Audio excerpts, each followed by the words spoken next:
Love. This is not meant to scare anyone. Calling it a creepy story would be a bit of an insult, because it isn't one. This is an expression of gratitude toward a friend who was always there for me. He watched over me as I was growing up, and was the best friend any kid could ever have.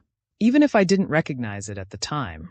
He was always there, even though I couldn't see him, and he was always acting in my best interests, even if I couldn't understand. I'd like to take some time to share with you our story, because if you're lucky, you might have a friend like this too. I think I should let you read his letter first. In May of 2010, I bought a new computer and took my old one to the shop to have everything backed up.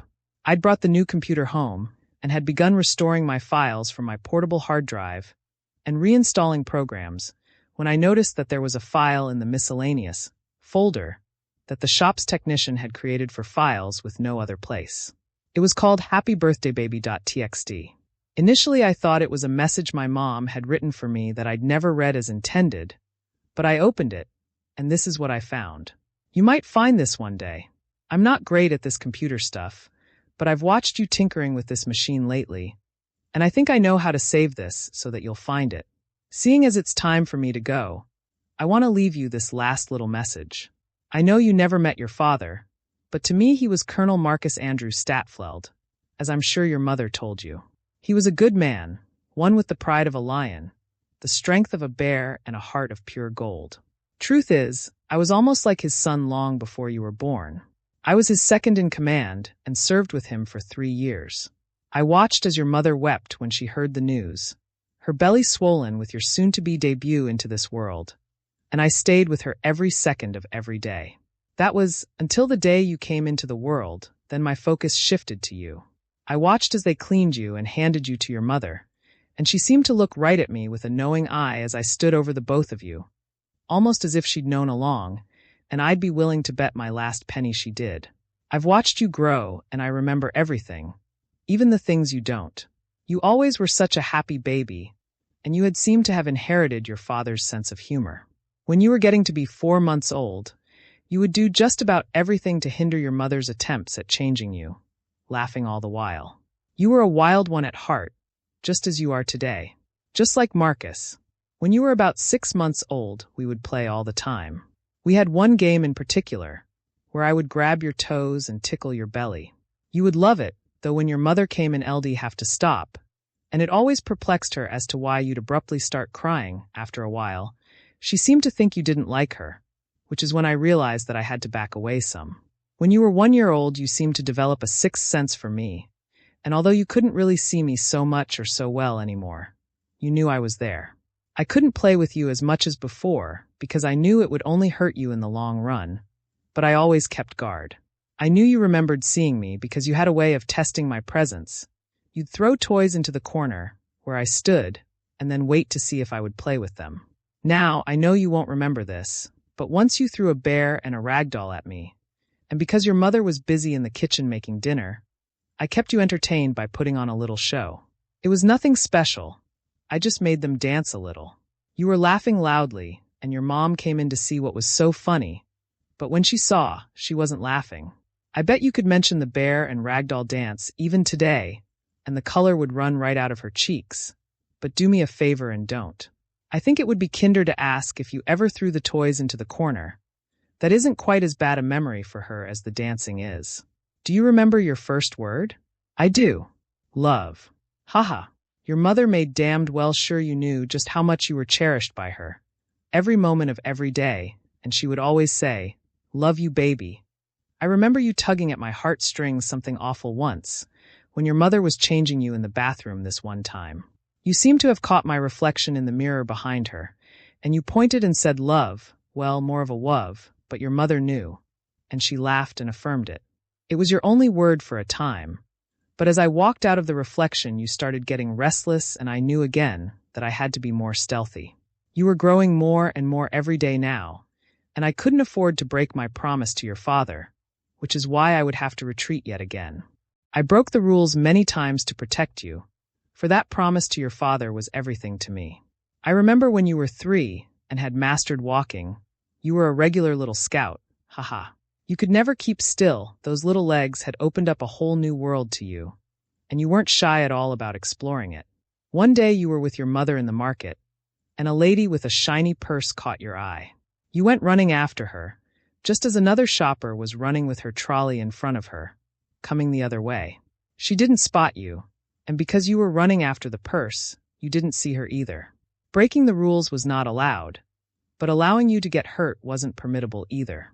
By the time you noticed her, it was already too late, and you fell on your bottom before you could scamper out of her way, left without any other option. I sent that trolley flying into the side of a freezer, and as it crashed, that woman screamed blue murder. "A man in a uniform," she screamed. You simply giggled as the crowd gathered, and your mother came running. When she found you at that scene, you were safe and sound, and you pointed to the trolley that had smashed the freezer window. You know what you said to her then? "Love, Mommy." I was hiding by then, embarrassed to have created such a scene, though I have to admit I was laughing on the inside. As you grew and became more aware, so did I, and I finally knew when I could and couldn't intervene. Doing too much would hurt the both of us, so I chose my moments carefully. You were a smart kid, just like your father, and most of the time knew how to handle any and every situation. If there was an option, you took it, though I slipped up a few times as you were growing up. I do think I did well to keep an eye on you. It was just the little things to make your life a bit easier, things you probably won't remember, like putting your piano music sheets into your bag at night, turning off your television when you fell asleep, pulling the sheets over you on the colder nights, sorting your drawers, setting your alarm clock, closing your windows and door. You caught me doing one or two of these things a few times, and I want to take the time now to apologize for scaring you. This one time you were doing your homework and fell asleep at your desk, so I filled in all the answers for your math quiz. You'd made such a fuss to your mother earlier about how strict the teacher was about homework, and I knew you knew the answers anyway. But you suspected more than ever when you woke up and found that whole half a sheet you left incomplete was done. You were older and had forgotten that we were friends. Things you saw in the media about ghosts scared you, and you had every right to be afraid. I just want to say I'm sorry. I never meant to make you cry. If only I had taken a little extra care, you'd never have known. I just wanted to keep you safe and happy. As you matured, you began to take form as a little lady and as such, and you began to know the evil of men. Though you had your wits about you, you were always taking stupid risks, and watching over you became a little more of a worry for me. Gradually, I had to expose myself more and more, most memorably that night when that no-good boy you brought home started putting the moves on you. Your mother was at work. He was only after one thing. And although I knew it wasn't my place to choose for you, you were still only a baby girl, just 15 years old. As he got on top of you and started undressing you, took his top off and began whispering those sweet nothings, your face said it all. You were scared, and when you told him to stop and he wouldn't, and when you tried to push him off and he got angry, when he struck you and finally tried to put his hand up your skirt, all the evil I kept inside of me broke free at that moment, and it was something I couldn't control. My rage boiled over as I began to growl, the lights flickering, the TV volume rising, the doors and windows crashing open and shut. The keys on your piano began to rattle, and with your father's roar, I yelled, "Get out of the house, boy!" He ran out of that room, and you tried to follow, but I slammed that door in your face and wouldn't let the handle go until your mother pulled into the driveway. I'm so sorry, kid. That whole thing traumatized you for a while. You became more frightened of me than ever, having such an experience, and I knew from then on, in spite of how much I loved you, we could never be friends. Not after what I'd done. Some nights you used to sit awake late into the evening, watching for me, and I'd have to sit in the darkest corner, looking right back at you, unable to reassure you that I wasn't here to cause you harm. You used to scream, "I hate you. Get out. Leave me alone." And just as you used to do as a toddler, you would throw things into my corner, only instead of toys for me to play with. This time it was heavy books, CD cases, anything you could get your hands on to get me to move. You used to sit in your bed watching that corner. I always felt terrible about what I did. I'd almost broken that promise to your father, but more importantly, I'd almost broken the personal promise I'd made to you. It was like that until the night you tried to make peace with me. That night you sat up in your bed and said, "If you're here, I'm sorry, you were only trying to stop him." I wanted to say something, but I couldn't even as you shuffled around nervously and called. You're here, right? Could you show me a sign? I wanted so badly to give you something. Anything to show you I was there, and that I'd heard that. But fearing that you would lose it if I did, I kept silent and just nodded, in that dark corner where you couldn't see me. You have to know I was never mad at you. You were just a little girl, and that little prick tipped me over the edge. Promise me you'll never do anything like that again, won't you? It's your 18th birthday today, which is exactly why I'm writing this to you. I want to wish you a happy birthday. I'm sure your dad's getting sick of keeping that bar stool open for me. Live a good life, try not to forget about me, and know you turned out great. Your father would be so proud of you. This letter is my present to you, and don't you worry about the spooky corner anymore. My final order is complete. I don't know about you, but I think this trooper deserves a drink. You sure were a handful, haha. If you find this one day, try calling out to me. Take care, be safe, and live a happy life. Love, Lieutenant Ashley Gilchrist. P.S. If you call out my name, call me what you used to call me as a kid.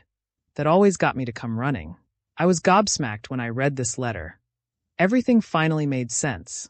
All the things that happened when I was growing up. I'd always thought I was seeing things until that day when my ex-boyfriend almost raped me. I'll be the first to admit that I was scared of him, because I didn't understand what he was, why he was there, or what he was after. But now I see that I had it all wrong. A few days after reading the letter, I asked my mom a few questions about the spooky things that happened when I was growing up. She was very nonchalant about the whole thing, until I mentioned what happened in the market. There, she stopped cleaning, set down her cloth, turned to me and smiled. You always had a guardian angel watching over you, honey. I don't know if it was your father or not, but who or whatever it was, it made sure nothing bad ever really happened to you. As she turned around and began cleaning the dishes, she asked, "So I guess you met it then, right? Your spirit friend?" "Not exactly. He left something for me." I went upstairs, brought my laptop down, and showed her the letter on my computer. My mother was crying by the time she finished, and she told me all about my dad's friend. He was a kind boy. Mark brought him home once to meet me, and he had a certain thing about him. That man was as loyal as a dog to your father. He had a love and respect for him that even I was intimidated by at times. When he came to our home on leave, Marcus nearly had to order him to make himself at home, and he even had to be asked to take his uniform off. He looked up to Marcus almost like a boy looks up to his father. I don't really know his background, but I remember your father telling me that he was a good drinking partner, a fine soldier, and an invaluable friend. She took a deep breath and choked back a few of her tears before continuing on. They found that poor boy and your father all alone in a building that had been overrun by their enemy. They'd been out on recon, and their team got separated when they came under fire. The rest of the boys on your father's team survived, but those two weren't so lucky. The way they found them was peculiar. She swallowed heavily, looked me right in the eye and said, "That boy was found on top of your father, riddled with bullets. He was shielding him right up until the moment he died. He could have gotten away, but he refused to leave your injured father's side." With that, we both burst into tears. Love. That's exactly what he was. He was a guardian. I'd never had any reason to be afraid of him, and I'd have given anything just to tell him I was sorry and that I loved him back. I had no right to have done all those terrible things I did to him at the end. I realized that he had loved my father so much not even death could keep him from that promise he'd mentioned in the letter. When I asked what the promise was, my mother looked at me and with tears in her eyes said, "It was made in this very house while they were setting up your room. It was just dash. No matter what happens, promise me you'll watch over my daughter